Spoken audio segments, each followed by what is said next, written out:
서울의 한 공연장. 바이올린 연주가 한창인데요. 현악기 중 가장 작지만 높은 음역의 악기인 바이올린.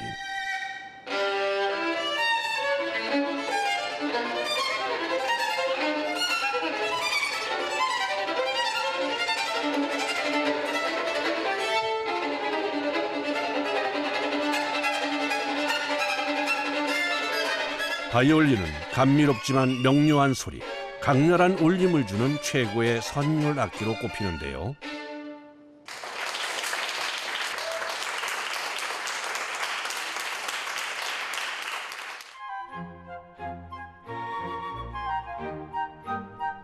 악기의 여왕이라고 불리는 바이올린을 제작하는 이들을 만나러 대전으로 왔습니다. 이곳에서 세상에서 한 대뿐인 맞춤형 바이올린을 제작한다고 하는데요. 한창 바이올린 음색을 조율하는 이분, 20년 경력의 바이올린 제작자입니다. 악기에서 이제 제일 중요한 위치에 있는 F-홀이라고 해요. 이 안에 있는 소리가 계속 머물러 있을 때 최종적으로 밖으로 빠져나오게끔 열어두는 그 공간을 F-홀이라고 그래요. 아주 중요한 음색의 역할이 있어요. 그렇죠. 음색을 결정하는 데 또 하나의 중요한 요소. 이 결이 있죠. 이 결이 이게 넓어질수록 울림감 있게 좀 더 이렇게 남성스러운 느낌이 좀 나고요. 이게 이제 반대로 좁으면 굉장히 세밀하고 여성스럽고 이쁜 소리가 나요. 나뭇결도 바이올린의 음색에 큰 영향을 미치는데요. 때문에 바이올린 제작에 있어 나무의 선택부터가 중요합니다. 이곳에서 사용하는 나무는 30년 건조목. 오래 건조할수록 나무에 진액이 줄면서 탄성이 생겨 소리가 좋아지기 때문이라는데요. 건조 상태가 오래되면 오래될수록 바이올린을 만드는 데 있어서 최상의 조건이라고 보시면 될 것 같아요. 이게 앞판나무고요. 그다음에 이게 뒷판나무입니다.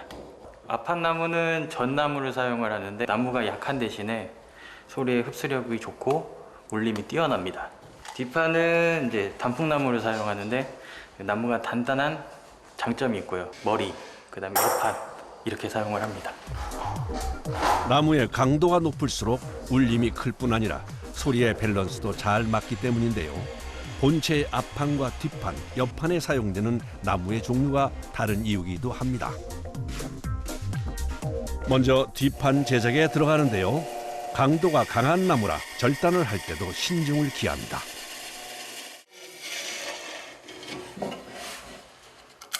이런 식으로 잘랐습니다. 뒷판 같은 경우에 이 자른 이 뒷판을 이제 이렇게 붙이게 됩니다. 대체로 원판을 쓴 바이올린은 합주용으로 쓰이고 붙여서 만든 바이올린은 독주용으로 쓰인다고 합니다. 나무의 소재뿐 아니라 제작 방식에 따라 소리도 달라지는데요. 독주용 바이올린은 음색이 강하고 멀리 퍼져야 하는 특성을 감안 나무 2개를 붙여서 만듭니다. 결을 정리하고 나무를 붙이기 전 꼭 해야 할 작업이 있는데요. 칼집을 내면 그 칼집 낸 작업 안에 풀이 더 잘 스며들기 때문에 보통 접착제는 천연 재료인 악교를 쓰는데요. 계절에 따라 목공용 접착제를 사용하기도 합니다. 악교를 쓰게 되면은 잘 떨어지더라고요. 왜냐하면 악교도 천연 재료이기 때문에 이런 접착적인 문제에 대해서 굉장히 좀 예민한 부분이 있기 때문에 그래서 저희 지금 오늘 같은 여름 더우거나 지금 오늘 같은 습한 날에 목공용품들을 사용을 하고 있습니다. 접착제는 최대한 얇고 고르게 발라주는 것이 관건. 그런 다음 단단하게 붙여주는데요. 모든 작업 과정이 악기의 소리에 영향을 미치는 만큼 세심하게 작업을 진행합니다.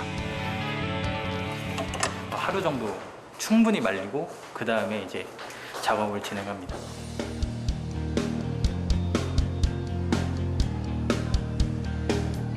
뒷판을 기다리는 사이 한쪽에서는 옆판 제작을 시작하는데요. 바이올린 옆판은 나무의 두께부터가 좀 다릅니다. 예, 이게 판입니다. 되게 얇네요. 굉장히 얇게 되죠. 대략 한 1.2mm 정도밖에 안 됩니다.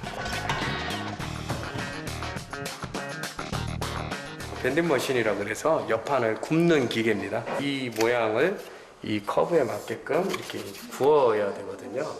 굉장히 한 280도 정도 굉장히 뜨겁거든요. 강한 불로 이렇게 구워서 이 모양을 만드는 겁니다. 곡선 제작을 위해 옆판은 나무를 얇게 재단하는데요. 대신 강도가 좋은 단풍나무를 사용합니다. 예. 바이올린 틀에 맞춰 제작할 부분의 수치를 재고 재단을 하는 작업자. 한치의 오차도 없어야 하는 과정. 신중을 기합니다. 물이 떨어지죠. 이제 나무를 구워주면 되는데요. 뜨거우니까 이거를 잘 굽게끔 대에서 잘 구워지게끔 하려고. 고열에서 굽다시피 하며 모양을 만드는 작업. 바이올린 옆면의 굴곡이 정확히 나오도록 조심스레 모양을 잡아줍니다.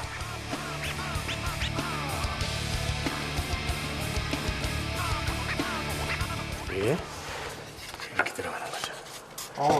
잘 피었네요. 네. 딱 맞죠? 완성된 옆면은 틀에 고정을 해주는데요.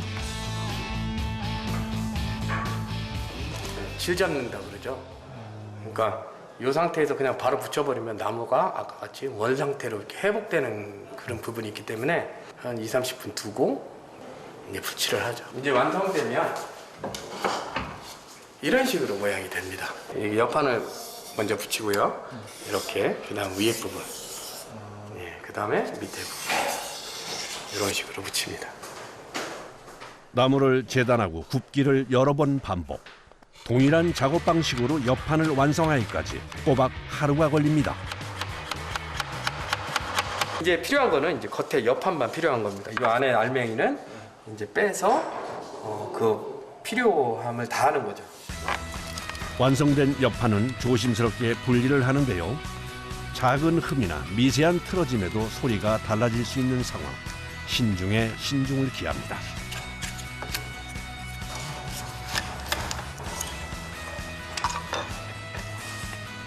바이올린의 곡선이 완벽히 살아있는 옆면 완성입니다. 자, 옆판. 네. 디자인하세요. 네, 감사합니다. 옆판 제작이 끝나면 본격적인 뒷판 제작에 들어가는데요. 바이올린 뒷판에 디자인을 하고 있습니다. 옆판 틀을 따라 정확하게 밑그림을 그리는 것이 우선. 이때 테두리 부분은 추가로 표시를 해줍니다. 밑그림을 다 그렸으니 이제 재단할 일만 남았는데요. 뒷판 재단은 기계의 도움을 받습니다. 곡선 재단은 경력 18년차 작업자에게도 쉽지 않은 과정. 조심스레 조금씩 뒷판의 곡선 모양을 완성해 가는데요.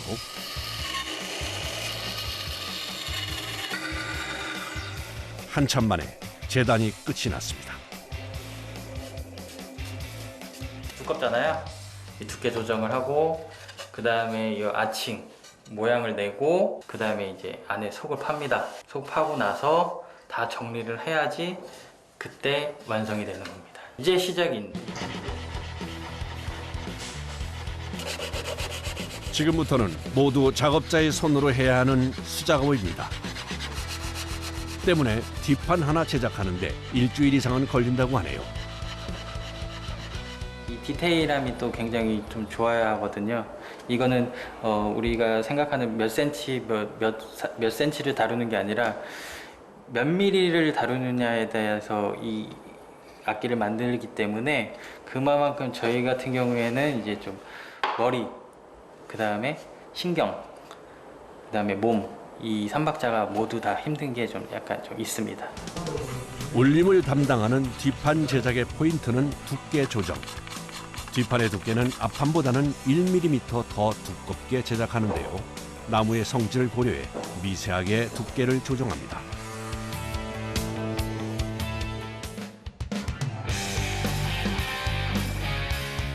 앞판 다 됐어? 네, 됐습니다. 예, 됐어요. 바이올린 본체의 구성품 제작은 완료. 이제 디테일을 더해야 하는데요.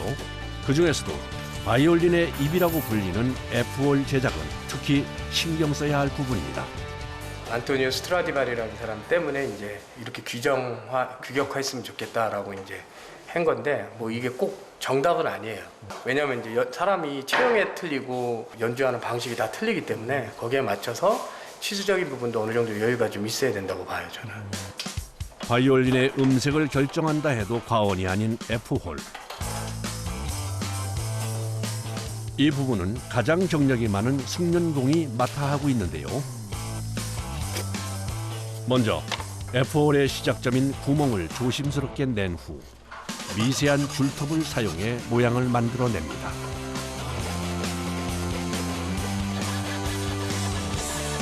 풍부하고 섬세한 소리를 내기를 바라며 안토니오 스트라디바리 방식의 F홀을 만드는데요. F홀 모양이 잡혔으면 조각도로 다시 한번 깎아내고 갈아주기를 수십 번 매끄럽게 모양을 만듭니다.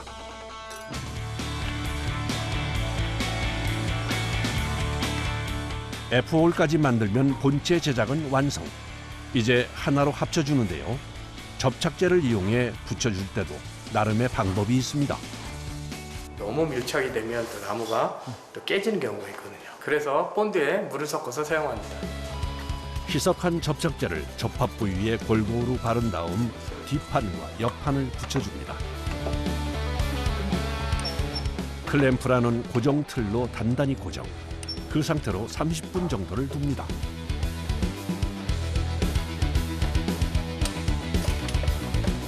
(30분) 뒤 클램프를 떼어내면 뒷판과 옆판의 결합 완료.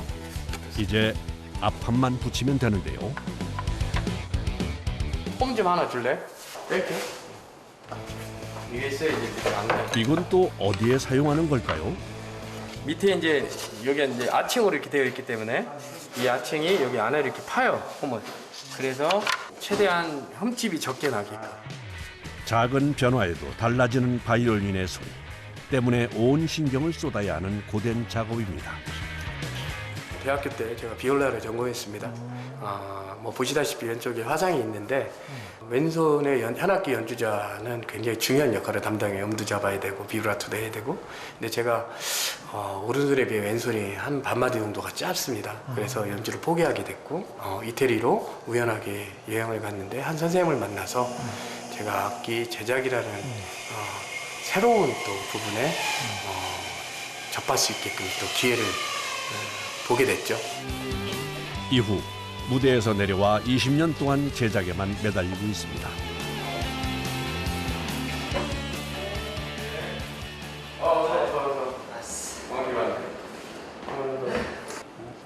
뭐가 문제 있는데? 그때 한번 전화로 말한 것처럼 거기 여름이라 그런지 지판이 살짝 내려간 느낌. 그래서 브릿지를 한번 손을 봐야 할지랑 소리 밸런스도 조금 바뀌어서 사운드 포스트도 좀 봐줬으면 해서. 한번 켜봐.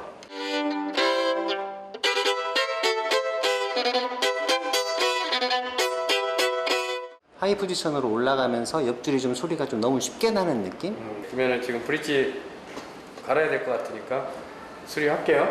네.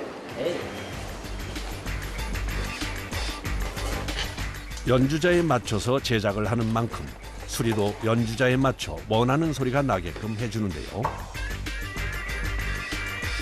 바이올린 줄을 받치고 있는 부분을 브릿지라고 부르는데요. 두께와 높이, 모양에 따라 음색이 달라져 연주자에 맞춰 조정은 필수라고 합니다. 이 두께가 있거든요. 이 두께도 이제 제작하는 사람에 따라서 두께도 전부 다 다릅니다. 브릿지 수리 완료. 선생님 한번 켜봐. 그래.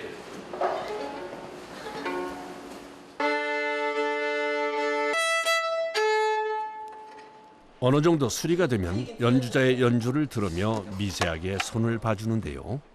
이 작은 칼집 하나가 소리를 다르게 맞는다고 하니 신기하네요.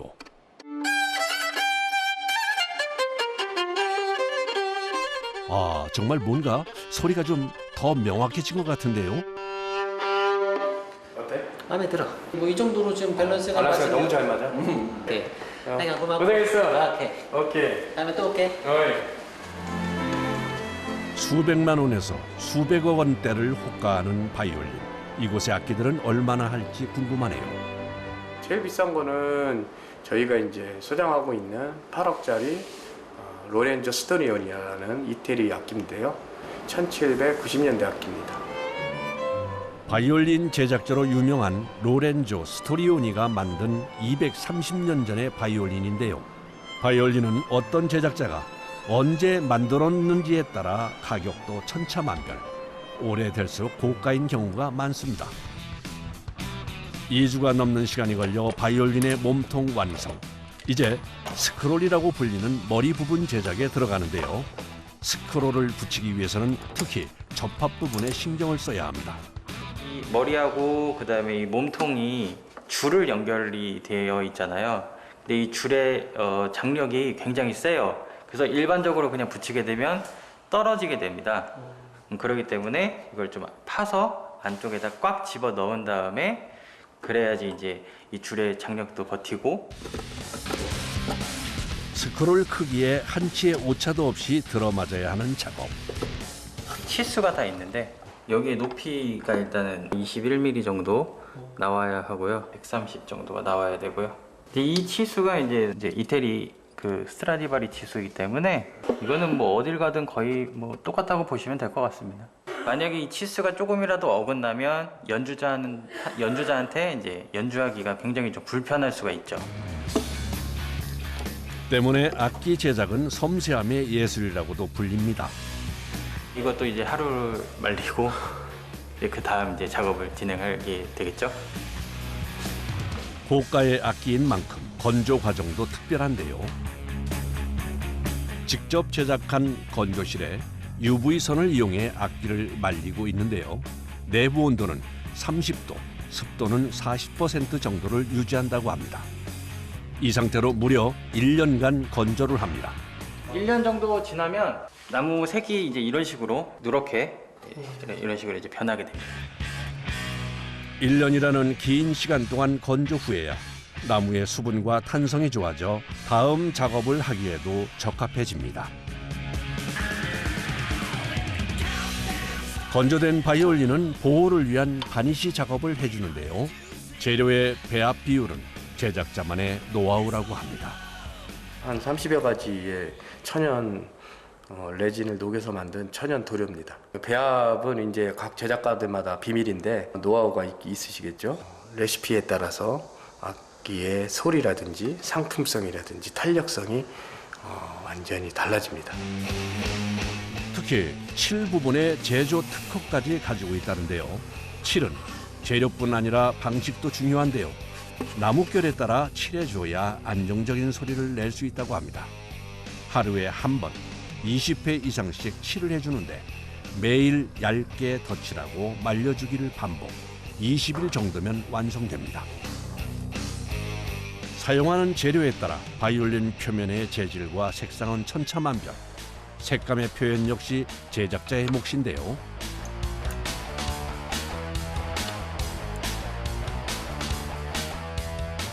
헤드 부분에 현을 걸고 조여준 다음 브릿지까지 얹으면 완성. 바이올린 제작이 끝이 났습니다. 자, 이렇게 되면 완성입니다. 바이올린 본체 제작만 2달 이상, 건조 시간까지 더해져 1년이 넘는 긴 시간이 걸려 완성이 됐습니다. 그야말로 작업자의 시간과 정성이 만들어낸 명작입니다. 마지막으로 직접 연주하며 음색의 밸런스까지 확인을 합니다.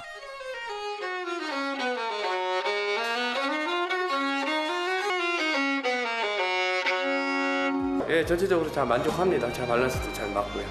뭉클하죠, 한편으로는. 왜냐하면 죽은 나무에 생명을 불어넣는 작업이거든요.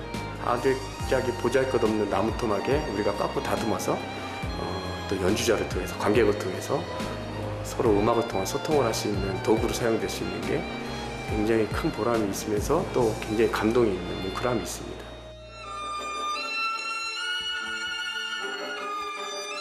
제작한 바이올린은 연주를 통해 2차 테스트를 거치는데요.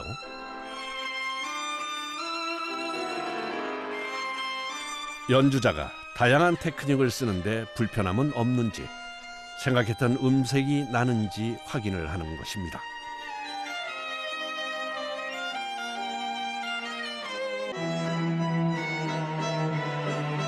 사실 이 음악회는 바이올린 제작자가 일주일에 한 번씩 여는 상시 공연인데요. 테스트뿐 아니라 사람들에게 바이올린을 알리기 위해 음악회를 열고 있다고 합니다.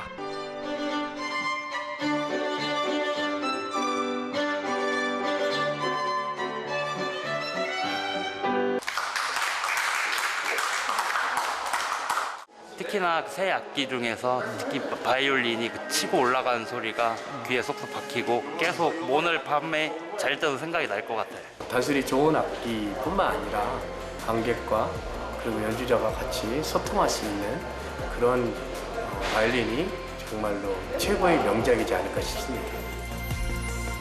언제